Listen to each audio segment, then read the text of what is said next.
conference room door slammed shut behind her. "You're the nurse nobody asked for. Take your clipboard and stay out of my way." Dr. Elias Brandt's words landed like a slap in front of 30 staff members at Summit Regional Trauma Center. She had no idea the woman he had just humiliated in front of the entire night shift was the only reason any of them still had jobs. What was hiding beneath those quiet hands?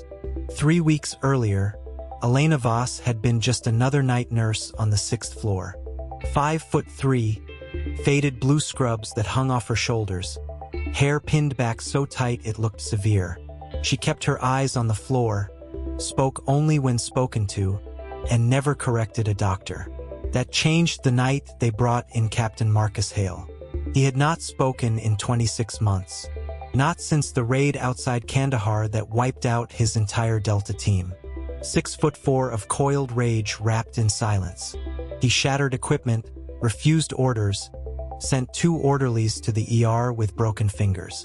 The hospital board wanted him sedated and shipped to a locked psychiatric wing in upstate New York by Friday. $11 million in federal veteran care funding rode on showing they could handle him. Dr. Brandt, chief of trauma, 51 years old, always in a crisp navy suit and a Rolex that caught the fluorescent lights, strode into the room at 7:12 a.m. with 2 residents.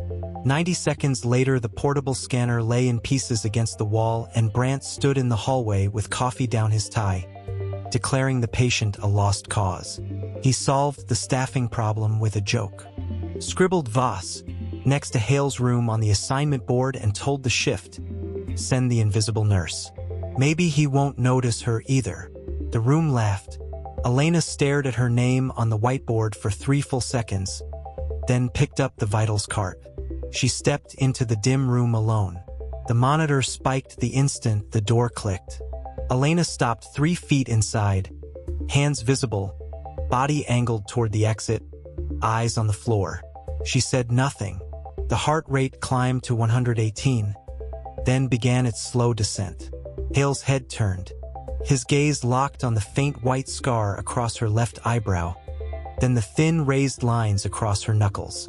For the first time in 2 years, something moved behind those eyes. He slowly offered his left arm. She wrapped the cuff, announced every step in a calm, low voice, and recorded the first set of vitals anyone had managed in 11 weeks. When she left, the charge nurse stood frozen at the observation window, mouth open. The next 3 days, Elena became the only person allowed near him. She moved with quiet precision, announcing every action, never reaching across his body, always leaving the path to the door clear. He watched her the way a drowning man watches rope. On the 4th night, his vitals slipped. Thirst, guarding, rising pulse, falling pressure. Elena saw the pattern no one else had bothered to read. She stopped Brandt at the elevators with the old operative report in her hand. He smiled the same alumni smile and told the hallway, "The nurse nobody asked for is now playing surgeon. Write her up if she keeps this up." 14 hours later, Marcus Hale crashed. The rapid response team flooded the room and called it a panic attack. The resident reached for sedatives. Elena stepped in front of the crash cart and said one word that froze everyone. No, her voice had changed, carried weight now. She started calling names, directing bodies, sliding wide-bore lines on the first try while her hands never trembled. The same people who had laughed in the conference room obeyed without question. The trauma surgeon later walked out of the OR at 11:47 p.m. and told the waiting staff that another 20 minutes of panic attack medicine would have killed him. She asked who had called hemorrhagic shock on a flagged psych patient. Every finger pointed to the small woman standing alone by the window. At 12:19 a.m., 4 men in civilian jackets stepped off the elevator. The one who called himself Rook never took his eyes off Elena.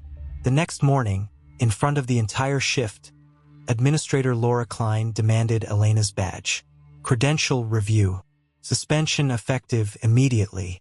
Elena set the badge on the counter without a word. Her hands stayed perfectly still. That night, the counterfeit transport team arrived with fake federal paperwork and a drug box already open. They planned to lose a silent witness on a dark stretch of Highway 87. Elena met Rook in the stairwell. 90 seconds of clipped phrases. 5 hostels. Real NCIS 40 minutes out. She slipped back upstairs, signed through the ICU glass. Marcus Hale answered in the same silent language. Then he stood, gripped her shoulder, and let her walk him out through the old service tunnel beneath the parking lot. At 9:36, the real agents swept in. The 5 imposters were taken without a shot. The next morning, the entire hospital gathered in the same third-floor conference room. Administrator Klein opened the personnel review meant to bury Elena for good. Dr. Brandt sat beside her, ready to list every protocol she had broken. The doors opened.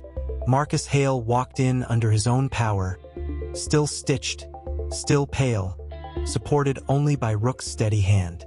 The room went silent. He looked at Elena, then at the board, and spoke for the first time in 26 months. His voice was gravel dragged across stone. He told them about the mountain, the betrayal, the canceled extraction, the night he lay bleeding out while the world wrote him off. He told them about the one person who refused the math, who walked 11 kilometers through enemy territory alone, who found him half dead and ordered him not to die. He looked straight at Dr. Brandt. You assigned her to me as a joke. She saved me twice. Once on a mountain you will never see, and once in the room you wanted to abandon. The NCIS agent stood. She read Elena's sealed record aloud. Lieutenant Commander Elena Voss, Nurse Corps, call sign Saint. 3 classified deployments. Recommended for the Navy Cross and declined it.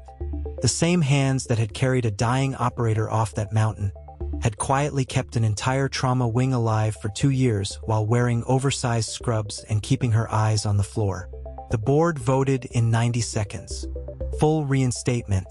Independent investigation into the fraudulent dossier. Administrator Klein was gone by the end of the month. Dr. Brandt found Elena in the hallway 2 weeks later. He extended his hand and offered the same polished smile. I always suspected there was more to you. Elena looked at the hand until it dropped. You never looked at all. She turned and went back to work. The hallway never laughed at her again. On a clear Saturday morning in late April, Elena and Marcus stood before the memorial wall at Arlington. He read 8 names aloud, voice still rough but growing stronger with every syllable. When he finished, he pulled a faded tourniquet from his jacket, the same one she had cinched around his leg that night. Dark stains still marked the nylon. He placed it on the ledge beneath the names. Neither of them spoke for a long time.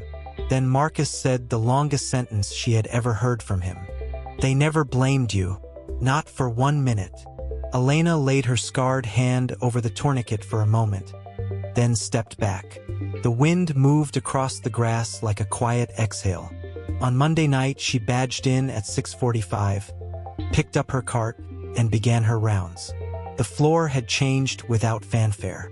Residents now checked with her first.